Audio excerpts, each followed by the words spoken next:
we still have a couple of minutes before the official start time for the talk, so I thought I'd take this opportunity for a couple of administrative announcements, and that way, I know people will be filtering in, but that way you'll have an undivided hour with me, not just the admin stuff. Some of you have noticed, if you haven't noticed, tough, we're actually filming these talks, and hopefully all of our speakers for the entire 6 months that we're doing this will agree to be filmed. And we have a videographer, Steve. Steve is shy, like everybody behind the camera. Okay, that way in the back. Basically, hopefully within a couple of weeks of this event, there will be posted online for free view, either YouTube or somewhere else, kind of the highlights of this talk and every other talk.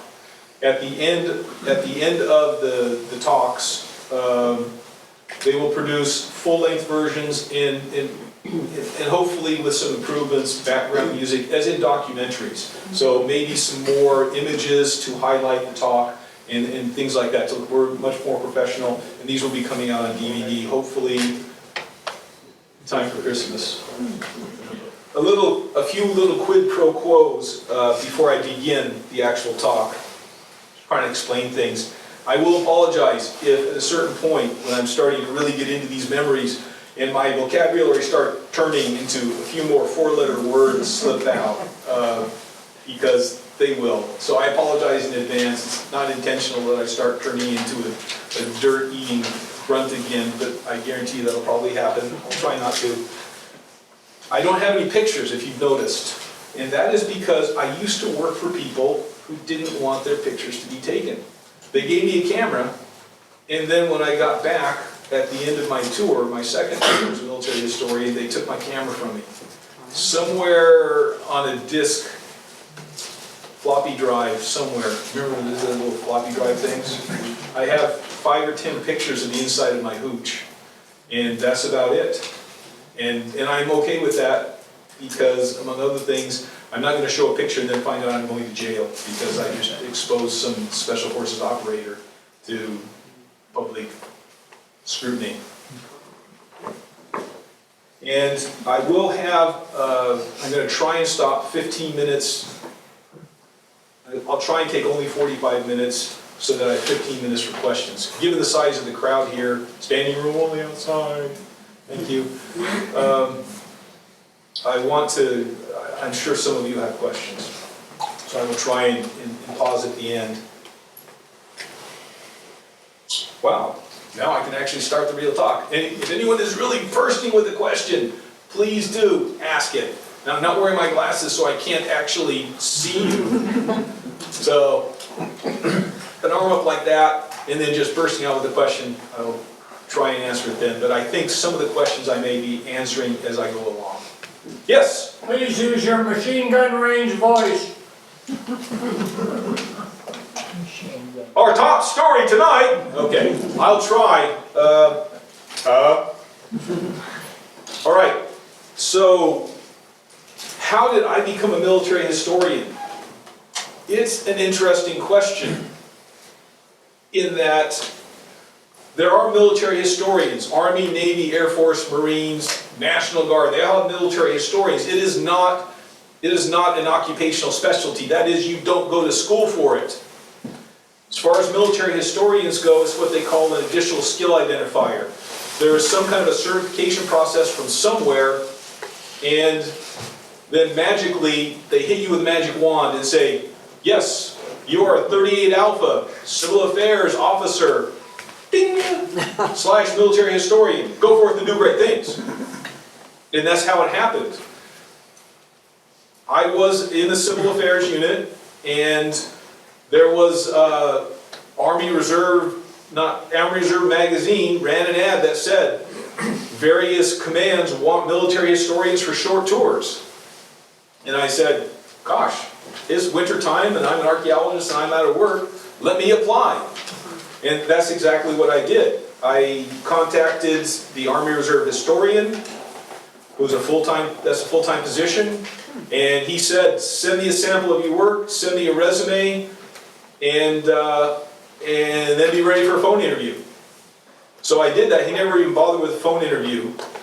I had professionally as an archaeologist written many, many reports. I had done various military history papers before then, and I had a small publishing company, and so I sent him a copy of one of my books. And so it took about a month and a half for the magic wand to reach from Atlanta all the way my direction. And he sent me a letter that said, "Congratulations, I recognize you as a military historian. After consulting with the Center of Military History, which is an active duty Army organization, bing! Tell your unit administrator, show them this document, and they will electronically input you as a military historian. Go forth and do great things." If anyone's ever been in the military, does this sound too good to be true? Little do you know why they want military historians to make it so easy. So as soon as that was done, I actually contacted one of the people in the advertisements. I'm going to try and not name names, and sent him basically the same thing, and he was the command historian for Special Operations Command, and they're based out of MacDill Air Force Base. Special Operations Command is, if you imagine a line and block, here is the US government, tick, tick, tick, tick, tick, Department of Defense, below Department of Defense, Department of the Army, Navy, Air Force, Marines, but there's this dotted little line going off of Department of Defense to a block that says Special Operations Command. The Green Berets, the Rangers, the Force Recon Marines, the Air Force, okay, if anyone's seeing this, my Air Force Special Operations friends, the Air Force, I guess, has some special operations folks when they're not in the coffee shop. And they all fall under one unifying command. And it's an Air Force base, but they have Army, Navy, Air Force, Marines, all of them there coordinating missions. And so he contacted me, and I came and wrote product for him. At that time, as a special, as a civil affairs specialist, as well as before that I was military intelligence. So I had a top secret clearance, SCI, I was clear for secret compartmentalized information. And so I kind of did the Jack Ryan thing a couple times for them. I flew out to MacDill Air Force Base, and they sat me down at a computer workstation, and the guy with the cart came by and dropped my papers for me. And then I sat 8 to 10 hours a day reading and writing product, not being able to talk to anybody around me. And then I got finished with that. And this is on the edges and on the eve of the global war on terrorism beginning. I'll still call it that, even though some people don't want to.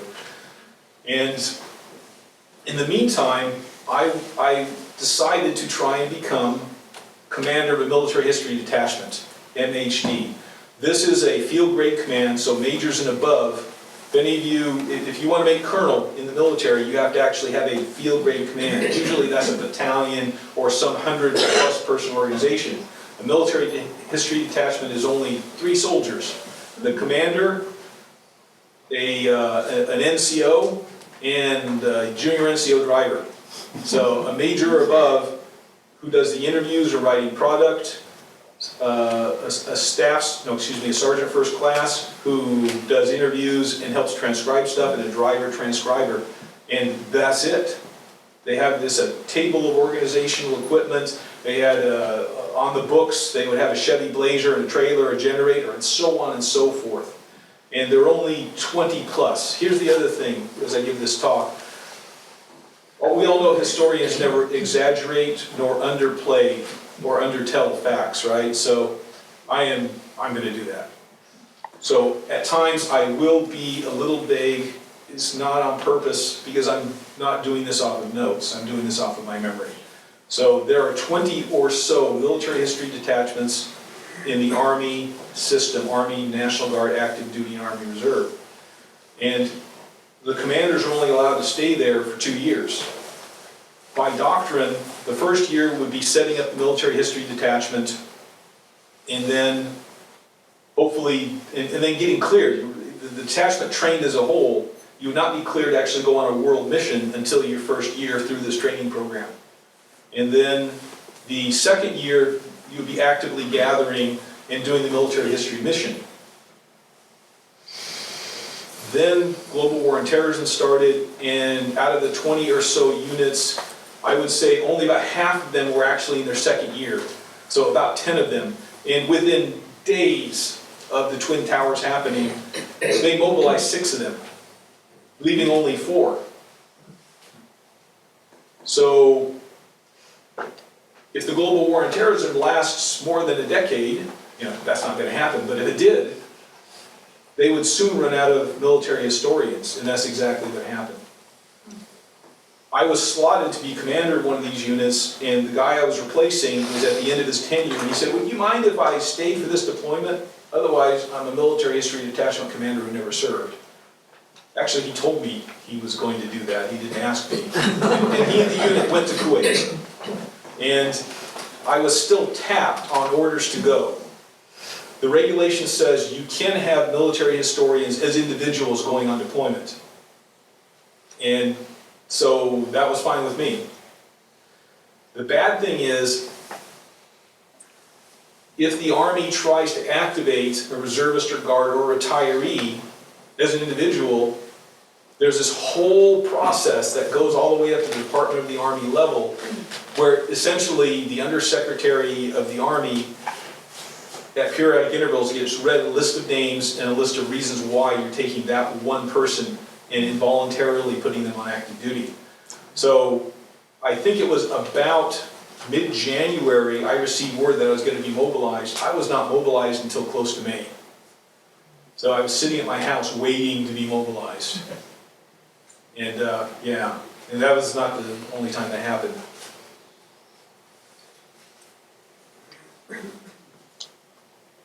See, I'm halfway down my list. Now, when I finally got mobilized, my friend with his detachment was mobilized, and he was already downrange. He was at this time in Kuwait at Camp Doha, which is not the same Doha that people served in after 2005, 2 different Dohas. And because I had gotten sort of a name for myself as a writer, as an author, the detachments were already downrange, and in May, believe it or not, in May of 2002, we declared total victory over terrorism. Crickets. And the 3-star general in command said, you know what, we need to have a report talking about the wonderful things that we did. So, historians, write this product for us. And they said, our author is still waiting to come down range. He's still waiting to come down range. So months went by before I made it down range, and when I got there, they said, okay, where's our report? Hey, you just got here. They didn't want to hear that.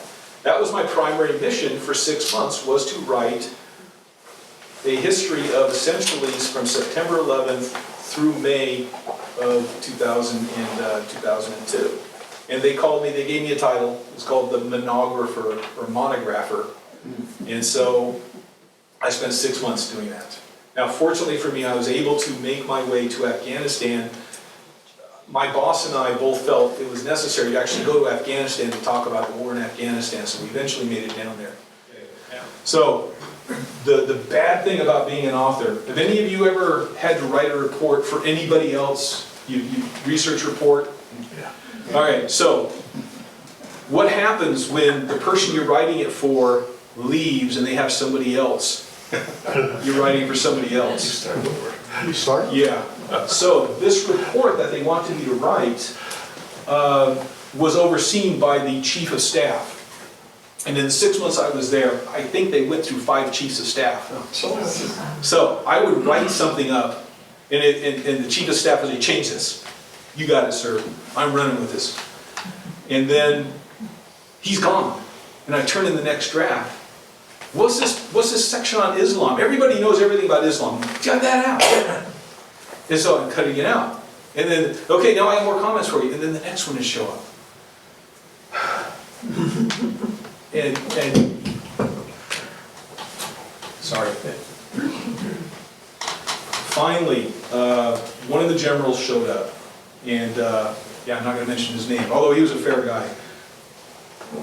And it must have been 11 o'clock at night, because we were kind of in Kuwait, we were having to bend to the time schedule and the will of the people on the East Coast of the United States at the next higher command. So we're all up late, and they're just getting in for work in the morning. And so the general showed up, and I called to talk to him about the report, among other things. And his aide-de-camp, who was a lieutenant colonel, was also civil affairs. So he and I were chatting as we're waiting outside to be called in to talk to the general. And we're called in. And so, you know, sir, Major Davis reporting, sir. Like, looks up. So he's talking to me. And he said, at a certain point, he said, so that report you're working on, have you gotten the latest comments from the latest chief of staff? And I said, no, sir. And I just thought about it. And I thought about it. It seemed like I was thinking about it for like 10 minutes, but it probably was like 30 seconds. And I finally said, and frankly, sir, I don't want to see the comments from the chief of staff. And he actually, again, he was like this, reading. He put down his pen, he looked at me and said, what do you mean, Major Davis? It's never a good sign. and this colonel who's standing next to me, I'm not kidding you, he's edging away from me. And I just explained why. And he said, that makes sense. So, wind it down, wind it up, finish it. So we're leaving, and you all will share in this credit. The colonel, as we're leaving, after we like exit our way out, but Major Davis, by any chance, are you from Washington or Oregon? And I said, yes, I am, sir. How did you know? He said, only somebody from the Pacific Northwest is going to give a general officer the truth when they ask him for it. And so my 6 months was about up, and so this is December of 2002. And my boss, John Arson, said, your work is done. I'm not going to just keep you here waiting like the rest of us. Go home. So I did. And when somebody gets back from an involuntary mobilization, they don't have to go to Army Reserve drill for, I think it was 60 days. I opted for Afghanistan again instead of Texas. And so I had another couple of months to wait for this. So I came home, and I waited another about 6 months. I approached Special Operations Command, and they said, yes, we need a historian to go fall in on all Special Operations Command, not just in Afghanistan. This was the amazing thing. I had orders cut assigning me to Operation Enduring Freedom. So I was not limited by the boundaries of what's in Afghanistan, what's in Uzbekistan. Any country that was listed as part of Operation Enduring Freedom, my mission, if they called, could send me there. And it was me as an individual, traveling solo. And that included, had it been necessary, the Philippines. So all of the stands and all these other countries, I was cleared to actually go there. And this is partly why I cannot show you pictures, is I worked exclusively with anybody who was part of the Special Operations Command subunits. So Navy SEALs, Army Special Forces, and so on and so forth. And I must say that aside from putting on puppet shows for orphans in Bosnia, this was probably the highlight of my professional Army career. They were simply better people than me. And they did a job much better than I could ever hope to do it. And so I have a tremendous amount of respect for them. And enough said about that. And I talked about the ring road a little bit. At that time, almost all of the fire bases were Special Operations Force bases. Gardez, I used to know all the names. It has been many, many years. But there were all of these bases, Organy and Tarankout and so on. So they all had Special Forces Operation Detachment Alphas, or A-teams, on them, and they themselves had their own guard forces, sometimes American or coalition, sometimes it was Afghan militia forces in these outer perimeters. And it was an interesting time. I must have interviewed as many as, I think I had 100 plus interviews, and oftentimes they were not solo interviews. It would not be an interview with one person. It would be an interview with the team, because they lived and breathed the team. And so these group interviews, they were highly organized people, mentally organized, so that any of you ever, I'm going to go backwards, any of you ever been in a traffic accident of some kind? Only 2 of you? This is not the America I know. But the analogy of having a dozen people witness or be participants in a traffic accident, and then the cop arrives on the scene, how many stories do you think that they get? A dozen at least. It was not that way. And I know they were not flubbing or rehearsing, because they never had time to do that. I would catch them before they went out on a mission or after they came back from a mission, sometimes a year or 2 later, with some of these things. And I was tremendously impressed with their recall and so on and so forth. And eventually, I hope that these interviews will become declassified. Part of the reason that they would talk to me is, I got the standard question almost all the time, was why you are here on my base eating my food, my guys have to protect you, and we have to give up space. You know, you're on this helicopter instead of 100 pounds of my equipment. Well, 200 pounds. Why should we even take the time to sit and talk to you? And the only real reason for them that worked was because one of these days, these will be declassified, and your kids and grandkids can listen to history in your own words. And usually they would sit down. And there was a little bit of wiggle room too. They weren't sure exactly who would be listening to the interviews. So there would be these tentative interviews where they might say something that was a little bit risque. And 3 days later, they did not get in trouble for it. And so then I would get fuller disclosure from them. And so I do hope eventually these will get released.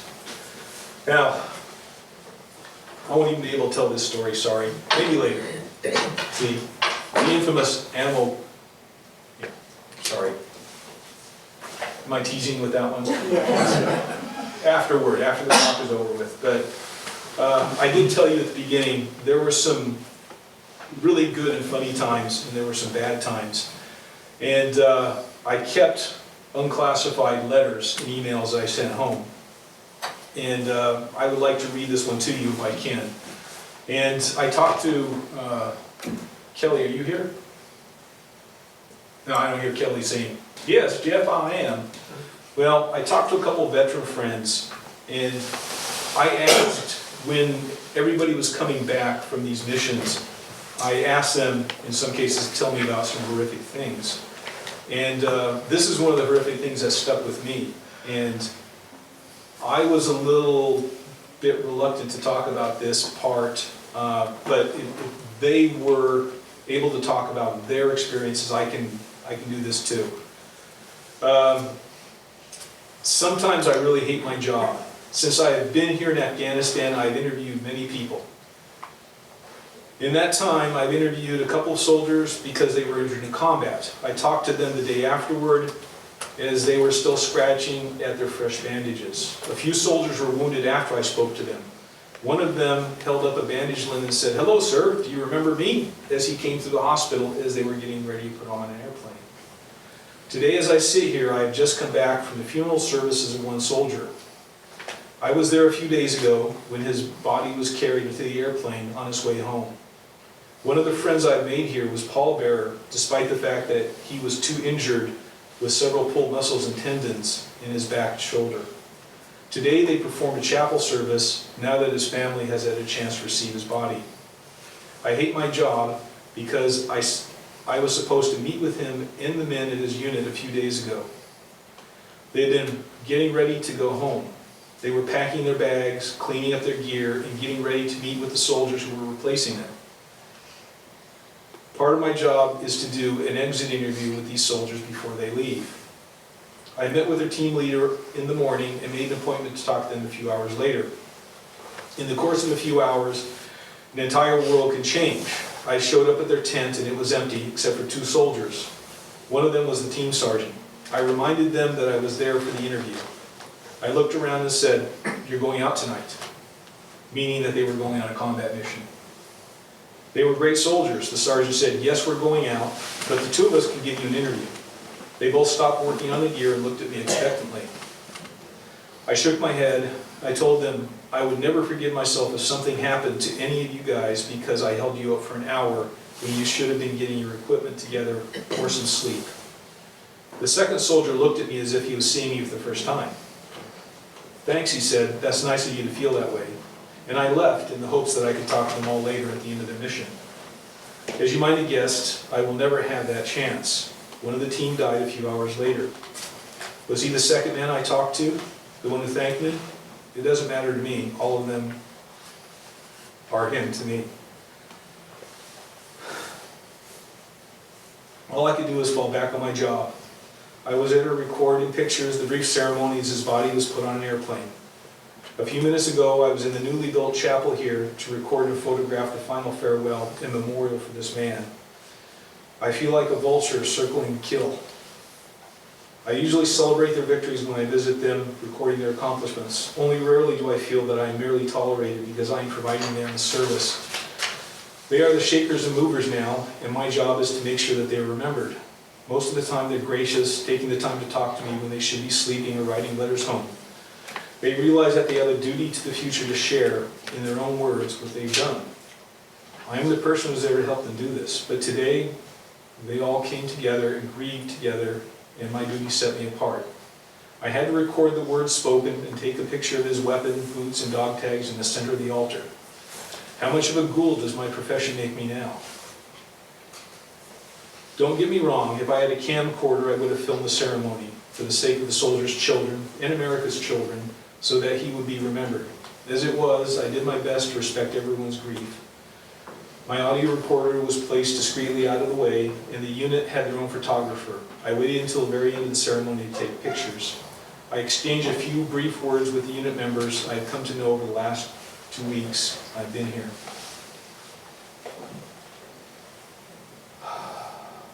I looked at one of the men apologetic as I knelt to take a close-up picture of the fallen soldier dog tags. I relayed the story I told you above. He told a third person, Major Davis came here as a visitor and became one of the members of the family. There's more.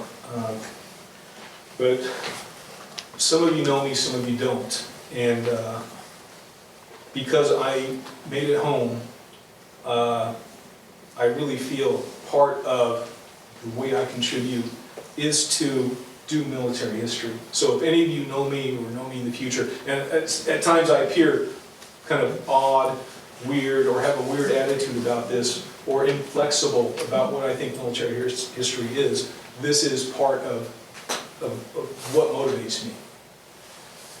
And so I can't say I feel better about talking about this, but I had to say it. Now, I'm not going to leave you here at this point with it's all bad. It's not.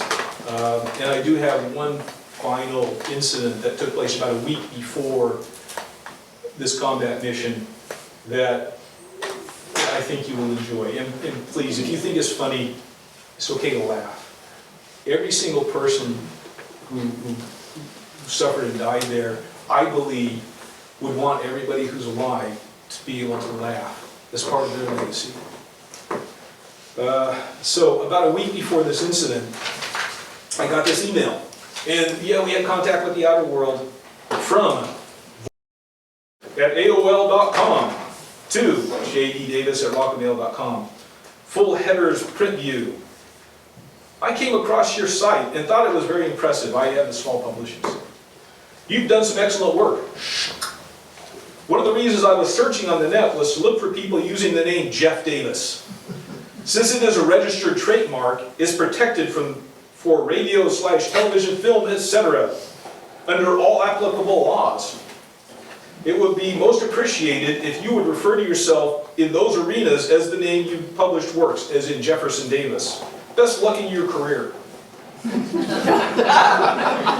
all right. So if I survive the nosebleed and the hemorrhage, and if I survive the bugs, survive the dysentery, he's going to sue me if I get home. And So I sent him another email asking him to explain who he was. And I'm not, this cat's name is Jeff Davis, and as he put it, I am the flagship voice of radio station ZZZZ. And I don't want anyone mistaking you for me. And so I wrote him back, I did write him back. I'm a bit confused. Although your letter was very polite, I believe that you were asking me to stop referring to myself as Jeff Davis because you registered the name Jeff Davis as your trademark. Is that true? The issue of registering a name for business purposes is interesting and fraught with contention. I'm 41 years old and have been referred to as both Jeff and Jefferson Davis for the entire time.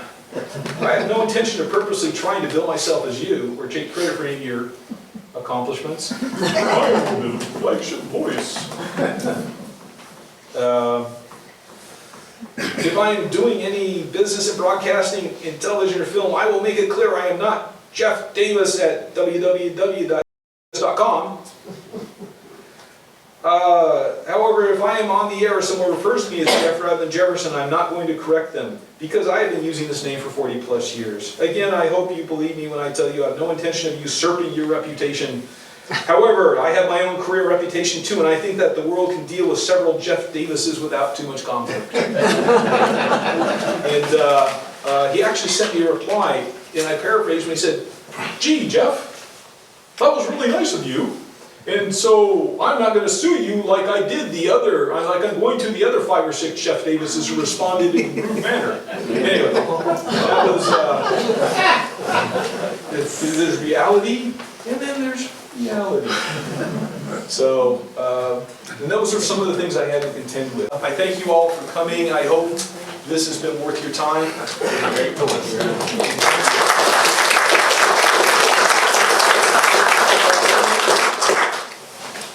And the next talk is February 16th with Dan Soffel.